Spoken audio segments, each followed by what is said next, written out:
So here we go. The general election 2017. Well, how does this business all work? The map on the left-hand side, of course, is the United Kingdom of England, Wales, Scotland and Northern Ireland. The rest of Ireland on there is just shaded out in grey. Somebody suggest why, please?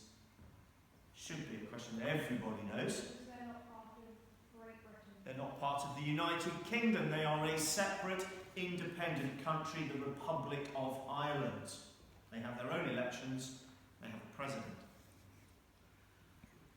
That's how our country is divided up for general elections. On that map, there are 650 constituencies. A constituency is a small area of the country. And every one of those shaded sections on that map is a separate constituency. There are 650 of them, and every one of those areas has one MP, one Member of Parliament who represents them in London. The constituencies range in size. The smallest constituency in this country is quite small, just under 22,000 people.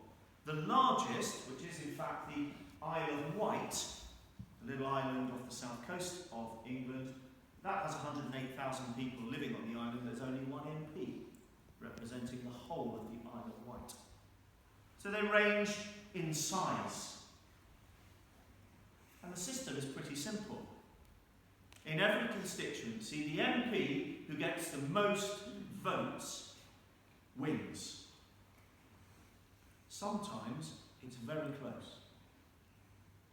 I believe I'm right in saying there are a couple of constituencies yet to announce their results, but I believe I'm right in saying that the closest result in this election is 2 votes.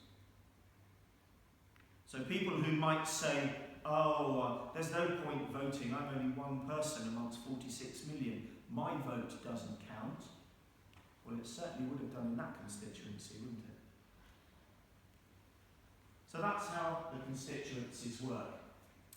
What you might not know is that the school you attend sits in the constituency of Devon West and Torridge. And if you look at the map, I'm hoping you all know where Devon is, down in the southwest. And you can see the constituency that's outlined in black. That's us. That's our constituency. When I put this map on, which was this morning, the 2 constituencies to the west of us, in Cornwall, hadn't finished counting their results. They have now. Anyone like to guess what colour they went? Blue, which represents which party? The Conservative Party. They went blue as well. And you'll see that we are blue on this map. So that's us. And before the election yesterday, this gentleman here was our MP. This is Mr. Geoffrey Cox. He's a QC, Queen's Counsel. He's a lawyer, he's a barrister, who is also our MP. Now, he was our MP before yesterday's general election. You've seen that the map is blue, so I think you've worked out already what's happened here in our constituency following yesterday's vote. Those are the results from our constituency. So all those people who live in Devon West and Torridge who are eligible to vote, of those who voted yesterday, you can see that just over 56% of them voted for Geoffrey Cox. And you can see that he has won quite comfortably. Labour are in 2nd place, the Liberal Democrats are in 3rd place. There were a very, very small number of votes for the Green Party, and there were also a very small number of votes for an independent candidate who wasn't representing any of the political parties. He was standing as himself. So a fairly comprehensive victory for Geoffrey Cox. I'm hoping that Mr. Cox will find time over the next few weeks and months to come and visit us here at Kingsley.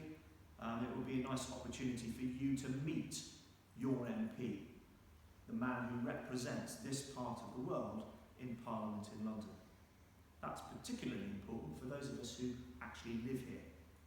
Some of you, of course, just happen to be at school here, but it's useful for you to know who represents you. Now, your response to all of this might just be to say, well, so what? They're all the same, aren't they? Politicians, they're all the same. They all lie. They don't answer questions properly. They all probably believe exactly the same things. I'm not actually going to get too worked up about politics because they're all the same. I think it's pretty clear that in this particular election that was not true. Now, I don't have time today, and you won't have the stamina for me to go through all of the promises that the political parties made before the election. But I thought I'd just pick on a couple of things, just to show you that those of us who voted yesterday, and I was one of them, I voted yesterday after school, we had to consider the promises that the politicians were making and make our own mind up as to who we would vote for. Let's start with taxation. If you have a job in this country and you earn over a certain amount of money every year, the government will start to tax you. What do our taxes pay for? Why do governments tax us?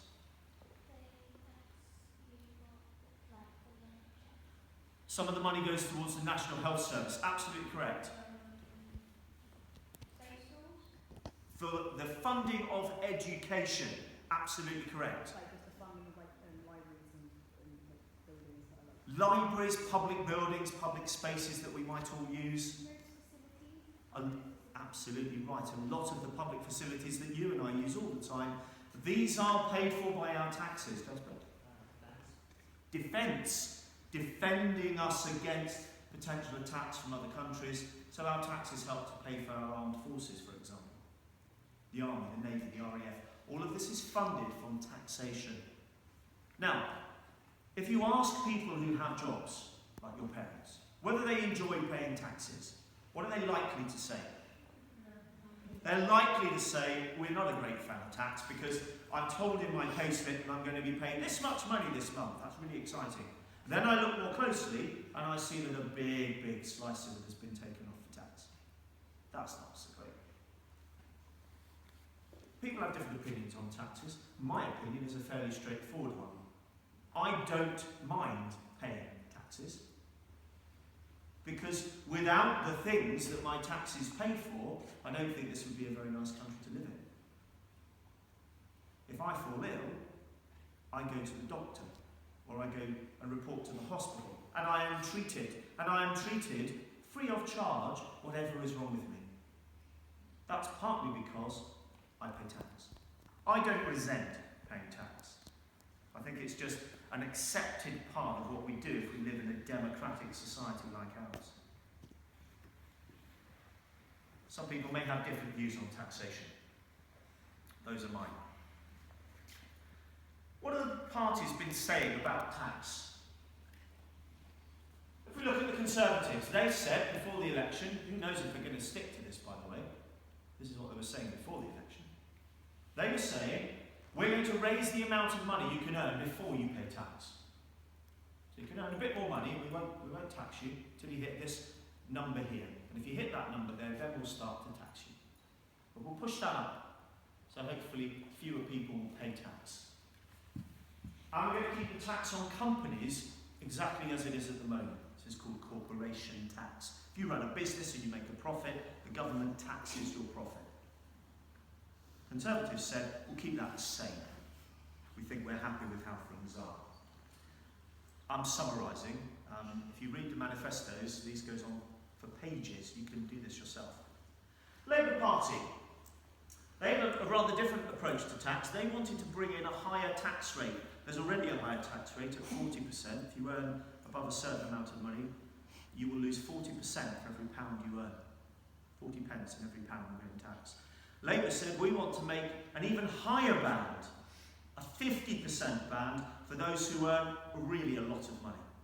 And if you earn over £80,000 a year, we will start to chip away at that with a 50% tax They also said that they wanted to push up the tax on companies, so that by 2020 that had risen to 26%. Now, it's unlikely that that will happen, as you'll see later on, because of the result of yesterday's election. That's what Labour wanted to do. And they were pledging that that money would be used to fund the NHS, to fund social care, and to fund all the other things that you've just mentioned. The Liberal Democrats, they wanted to put up taxes by 1 pence in every pound for everybody. And again, they wanted to ring-fence that money to spend it on health and social care. They also wanted to reverse some tax changes that the Conservative government have put in the last few years, and they wanted to change those. I haven't included on here all the other political parties. I've just gone for these three.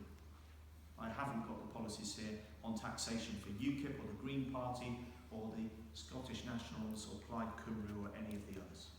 Just these three. Okay, you're sat in front of me, what are you thinking? You're thinking, I don't pay tax, I don't care. I'm not interested. You should be. You don't pay tax yet. You will.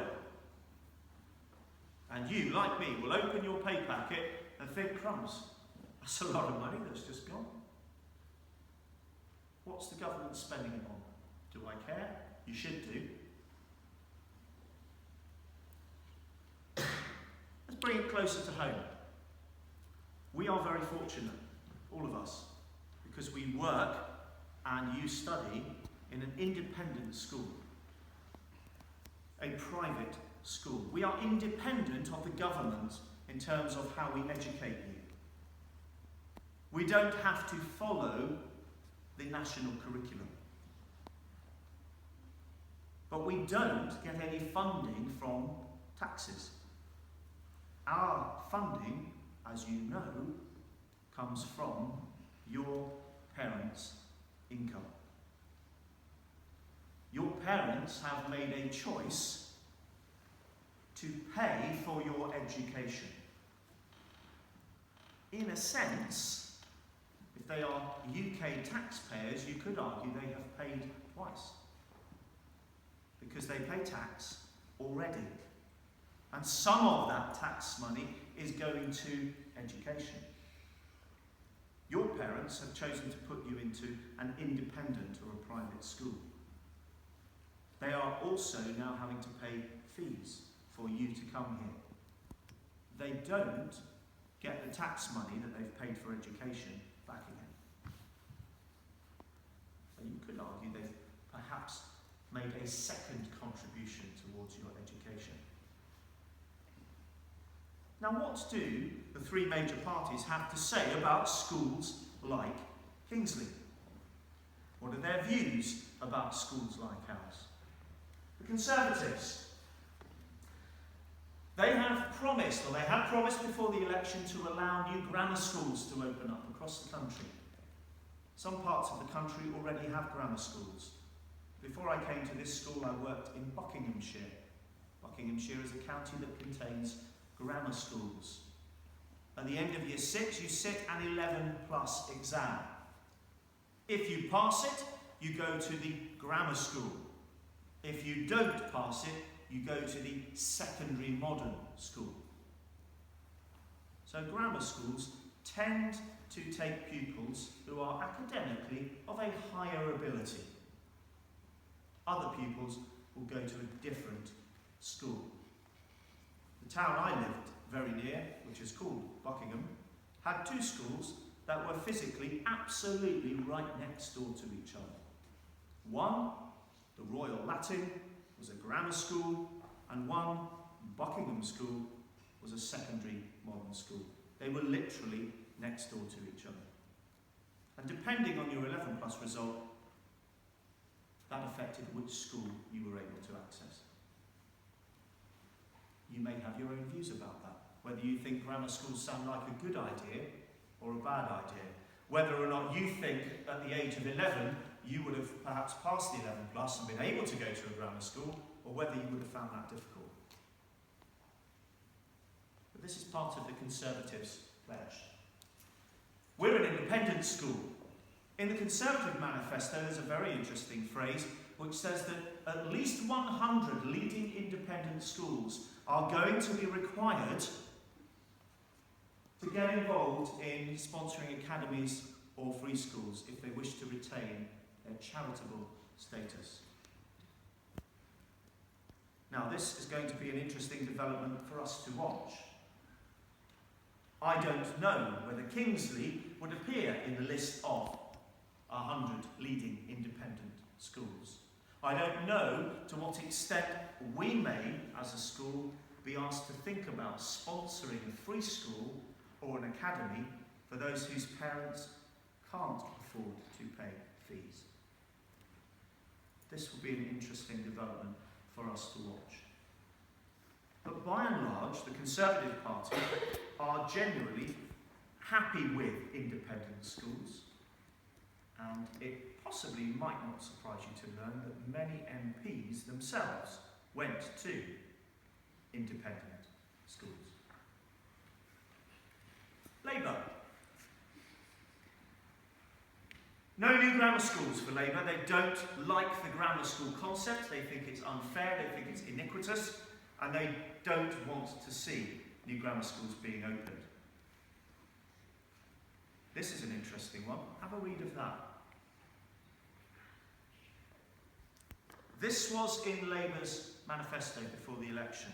VAT stands for Value Added Tax. It's a tax that we pay on items. All sorts of items have value added tax on them. When we buy those items, we don't even realise we're paying it most of the time. But the government has a list of items on which we have to pay VAT. At the moment, under European law, school fees are exempt from VAT. Labour's policy was, we want to put 20% VAT on top of school fees. So if your school fees are £10,000 a year, sadly they're not, a little more than that, let's go with that, because it's an easy number. If your school's fees were £10,000 a year, what's 20% of £10,000? 20,000. Not 20, 2,000. £2,000 added on to the 10. So Labour's policy, had they won the election, would have been, if your parents want to send you to a private school, fine, they can do that. But however much the fees were, they've now gone up by 20%. I wonder how many of your parents at that point would have thought, we can't afford to do that. We can't afford to pay another 20% on top of the fees we already pay. I wonder how many of you might possibly have had to leave Kingsley and go into state education, because that would have made the fees too expensive. You may have your own views on this. As a policy, there it was. Liberal Democrats, they wanted to put £7 billion into schools, into education. They were largely going to fund this by, as a government, borrowing money. They also opposed the new grammar schools. They were rather quiet when it came to private schools. They didn't really say very clearly whether they wanted to do what Labour were doing or whether they were happy to kind of leave private schools alone, but encourage them to make contributions to the societies within which they're based. Interesting. Maybe that brings it closer to home for you than taxation. Now, where are we? You will have woken up this morning like I did, and some of you will have heard the news. Some of you may have watched a bit of morning television, and you will have heard that we now have in this country something called a hung parliament. And you may have heard that phrase, yes? And you may be thinking, I don't really know what it means, but apparently we have one. We have a hung parliament. So what does that mean? Very, very quickly, it means this. No single party has enough MPs to form a majority. So the Conservatives have got slightly more votes than Labour, but they don't have enough MPs to have a clear majority. So if a piece of legislation, a new law is going through Parliament, and the Conservatives want this law to be passed, they need to have a majority in order to pass that law. Their MPs will vote for it, and perhaps the MPs from Labour will vote against it, and whoever gets the most votes wins. But if they haven't got a majority, this can be difficult. Now, there are still, even as I stand here now, there are still a small number of constituencies that are still counting votes. Some of them are so close they've already recounted them twice. And there's one or two that are still doing it now. And we probably won't know their results until tomorrow. So we're still not 100% clear, but when I wrote this at about 11 o'clock, this is how things stood.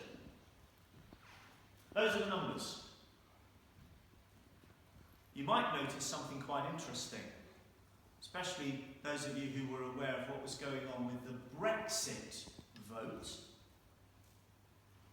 There's a party missing from the list. Who's missing? Who's missing? UKIP. In this election, UKIP now has no MPs in England. It does in Wales, for the Welsh Assembly, but it has no MPs in the Houses of Parliament. It's an interesting change. And you can see there how things are panning out. Now, as I came downstairs from my study, just quickly clicked onto the BBC website, the fount of all knowledge, Theresa May has been to see the Queen this morning. Because to be Prime Minister and to form a government, you have to have the Queen's permission. She went to see the Queen, and she has gone to the Queen armed with a deal. And the deal is a fairly simple one. You'll see up on the list there, the Democratic Unionist Party. This is a political party that's based in Northern Ireland. They have 10 MPs. Those 10 MPs have promised Theresa May that they will support her. So she's got 319 MPs. Add on the 10 DUPs, and we get up to 329 MPs. She needed 326 to have a majority in Parliament. So she's there by the skin of her teeth. And of course, what happens if 2 or 3 of her own MPs vote against her? What happens if 2 or 3 of the Democratic Unionist MPs vote against her? It could be rather difficult for legislation to be passed. So there's going to be, in our new Parliament, an awful lot of negotiation. Who thinks this is a good idea? Who's going to vote with us on this one? And there's going to have to be a lot of that taking place over the coming years. So that's what will happen. An awful lot of negotiation and toing and froing between the political parties. It's going to make for a very interesting political climate, especially because, as you will know, British voters voted last year for Brexit. So we are now committed to withdrawing from our membership of the European Union. Theresa May has promised that she will lead us through that process. But she doesn't now have a significant majority in Parliament to help her do that. So there are going to be some very complex and very difficult negotiations in the weeks and months ahead. So watch out for that and see how it plays out. As we finish, you voted yesterday in the Kingsley election. In that box on the left-hand side are the school results. In the box on the right-hand side are the percentage results for the country as a whole. So we too, Kingsley School, have a hung parliament. No single party has a majority in Kingsley School. 30% of you voted for the Conservatives, 30% voted for Labour. Exactly the same number of votes for both of those parties. 17% of you voted for the Green Party. As a geographer, I take great comfort from that, because many, many more of you voted for the Greens than did nationally. 15% of you voted for the Liberal Democrats, twice as many people as voted nationally. And 8% of you voted for UKIP. Nationally, that was less than 2%. Interesting. Very interesting. There's going to be an award made in Assembly on Monday for the House, which had the highest turnout. Prefects are still totting the figures up, but there will be a prize for the House which had the highest number of people who turned out to vote. And that's what I wanted to end with. In this country, it isn't compulsory to vote.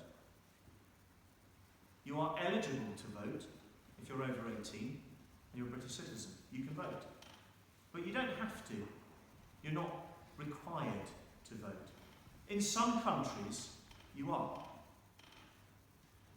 I wonder what you think about that. I wonder whether you think it is right that people don't vote. Some of you will perhaps be sitting there thinking, well, I know that in my family, going back through the generations, there are members of my family who died fighting in wars so that we could live in a free country where we can vote. So shouldn't we? Don't we have a moral and a civic duty to vote? I don't know what your opinion on that is. Obviously, the way the rules are in this country at the moment, you're not eligible to vote, and you won't be until you are 18. Some of the sixth form voted yesterday for the first time. Hugely exciting moment for them. Be able to cast their first vote. I hope they did. My view, for what it's worth, I believe it should be compulsory to vote in this country. I really do. Because I think that it lies at the heart of everything that we stand for. A democratic, free country where we are allowed to express our opinions freely and without fear. And I think we should vote. Now, when you go to the polling station, you are given a little slip of paper with the names of the parties, and you're just asked to put a simple cross by the party you wish to vote for. Some people spoil their ballot paper. In other words, they look at it and they go, I don't like any of these parties or any of these people, so I'm just going to write Mickey Mouse across my voting slip and pop it in the box. You have a right to do that. I have no objection to somebody spoiling their ballot paper. If they genuinely feel there's nobody there that I wish to vote for, then they don't have to put a cross at all. They can just fold it up, post it in the ballot box, and of course when it's counted, it will just be recorded as a spoilt ballot paper. You can do that. And I have no objection with people who choose to do that. But I still think that in this country it should be compulsory to vote. I wonder what you think. We'll leave you with that